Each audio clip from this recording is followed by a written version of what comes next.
देखिए 10 दिन से हम लगे हुए थे, सीएम साहब से भी 2 बार हमारी मुलाकात हुई इस विषय को लेके।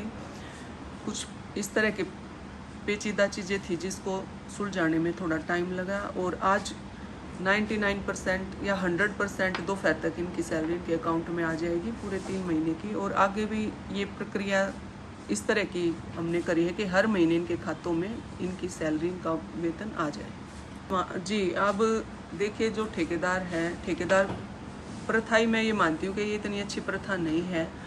आपको मैं एक लेटर भी दिखाऊंगी इसके बाद कि 293 कर्मचारी हमने सरकार से अप्रूवल के लिए भेजे हुए हैं जिस दिन, और वो बहुत जल्दी वो प्रक्रिया हमारी पूरी हो जाएगी। कौशल रोजगार के तहत हमारे सारे कर्मचारी भाइयों को रोजगार मिल जाएगा, इनकी तनख्वाह में भी इम्प्रूवमेंट होगी और इनको यहाँ बैठने की ज़रूरत ही नहीं पड़ेगी।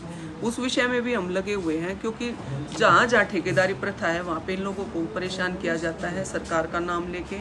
टेंडर में कई चीज़ें ऐसी थी, खामियां थी कि हम सोचना पड़ रहा था कि कुछ चीज़ें गलत ना हो जाए हमारे साथ, हमारे कर्मचारियों के साथ। तो वो अप्रूवल लाने में टाइम लगा। फिर जिस दिन साइन होने थे चीज़ों पे, डीएमसी की हमारी जो है तबादला, उनका दूसरी सीट मिल गई। तो कई चीज़ें थी छोटी छोटी करके जो बहुत बड़ा रूप हुआ। और आज मैं आपके माध्यम से बताना चाहती हूँ कि कई दिनों का जो प्रयास था सभी संस्थाओं का, आप लोगों का, हमारे स्थानीय नेताओं का, पार्टी का, सबका इसमें धन्यवाद है कि इन कर्मचारियों को सपोर्ट करा, हमें हमारी भावना को समझा। देखिए नगर परिषद की सीट पे बैठने के नाते ये सारे कर्मचारी मेरा परिवार ही है, और बजाय यहाँ पे माइक पे भाषणबाजी करने के मेरा एक दायित्व था सीएम साहब को इसके बारे में संज्ञान में लाना। वो मैं 4-5 दिन पहले भी उनसे मिली थी। माननीय अपने जो निकाय मंत्री हैं उनसे भी मेरी बात हुई थी, प्लस जो प्रदीप दहिया डीसी को लिंक अधिकारी बनाया गया एज ए डीएमसी, उनसे 3-4 दिन से संपर्क था और उन्होंने चीज़ों को समझा, पढ़ा।